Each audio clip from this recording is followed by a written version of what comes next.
Diffusion dans 190 pays, 3e événement au monde, 2 milliards de téléspectateurs au total. Franchement, je m'y attendais pas, mais c'est bien les stats du Tour de France et aujourd'hui, je vais vous partager les coulisses techniques de cet événement et vous allez voir que c'est impressionnant. Avant de commencer, un peu de contexte, je rentre tout juste du Tour de France où j'étais invité par Orange pour faire une partie de l'étape Dunkerque-Calais à vélo. Honnêtement, c'était plus compliqué que ce que je pensais à cause de certaines côtes qui m'ont détruit les cuisses, mais je me voyais mal descendre du vélo alors que tous les spectateurs nous regardaient passer.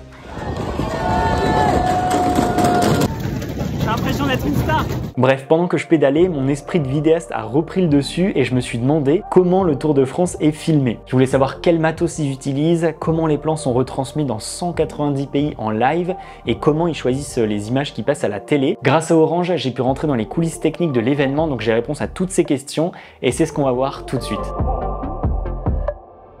Alors en termes de matos, j'étais assez étonné de constater qu'ils n'utilisent pas tant de caméras que ça, puisqu'il y a juste 5 motos caméras, 2 hélicoptères et une dizaine de caméras fixes à l'arrivée. En ce qui concerne les motos, elles sont placées à différents endroits du peloton et elles sont assez collées aux coureurs pour avoir des plans super immersifs. J'ai beaucoup cherché et on trouve très peu d'infos sur le type de caméra qu'ils utilisent, donc avant la course, je suis allé un peu fouiner et j'ai vu qu'ils filment avec des caméras de reportage relativement légères puisqu'ils doivent souvent se tenir debout en équilibre sur la moto. Tout ça c'est cool, mais pour avoir une vue d'ensemble, ils utilisent aussi 2 hélicoptères équipés chacun de 2 caméras Cineflex super bien stabilisées, une sur le côté qui permet de zoomer énormément sur les cyclistes et une à l'avant de l'hélico qui est grand angle pour les paysages.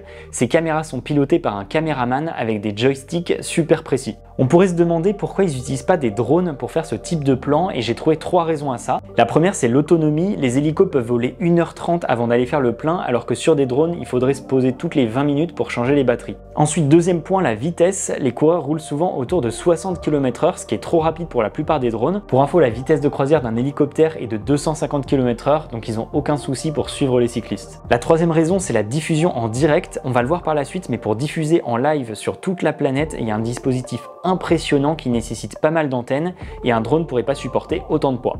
Pour terminer cette partie sur le matos, il faut savoir qu'il y a aussi une dizaine de caméras fixes qui sont placées autour de la zone d'arrivée. Pareil, j'ai un peu fouiné pour en savoir plus, alors j'ai pas trouvé la ref de la caméra qu'ils utilisent. Par contre, l'objectif, c'est un Fujinon Digipower 88 qui permet de passer d'une focale ultra grand angle de 8,8 mm un téléobjectif de 777 mm. Si vous voulez vous le procurer, c'est tout à fait possible, il faudra juste débourser autour de 200 000 €, mais on le retrouve aussi d'occasion dans les 30 000 €. Comme vous pouvez le voir à l'image, le caméraman contrôle tout ça avec un joystick et il a la possibilité de suivre les coureurs puisque la caméra est montée sur une tête rotative.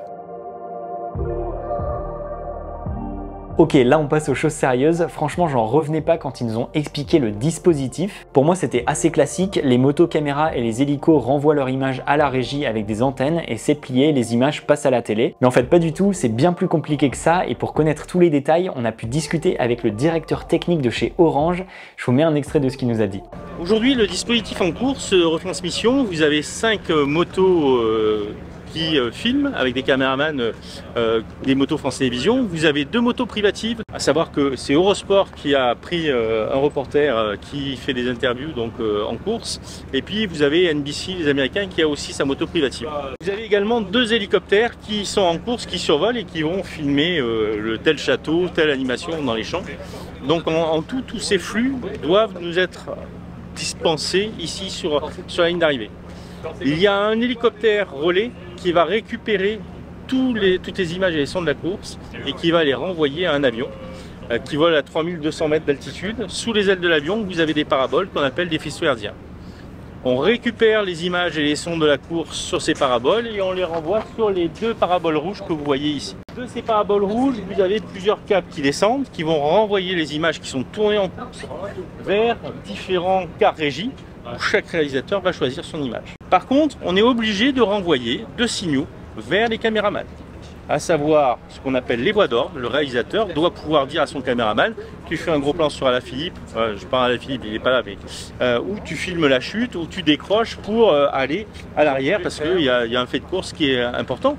Donc ils sont perpétuellement, ils entendent un réalisateur qui va leur donner les ordres. Et puis une deuxième chose, c'est une impulsion. Parce qu'on doit allumer une petite LED qui est dans leur casque pour leur dire, une LED rouge, pour leur dire qu'ils sont à l'antenne.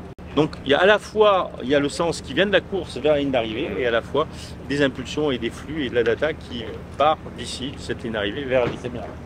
Du coup, vous avez bien entendu, au-dessus des hélicos caméras, il y a un hélicoptère relais qui avance doucement au rythme du peloton. Il doit rester pile au-dessus des deux hélicos et des motos à une altitude de 1200 mètres, dans un genre de cône virtuel, parce qu'il va venir capter le flux pour le renvoyer non pas vers le sol, mais vers un avion équipé de paraboles et qui tourne en rond pour lui aussi rester dans un cône au-dessus de tout le monde. Toutes ces données sont renvoyées au sol et sont captées par deux petites paraboles rouges qui sont montées sur une grue.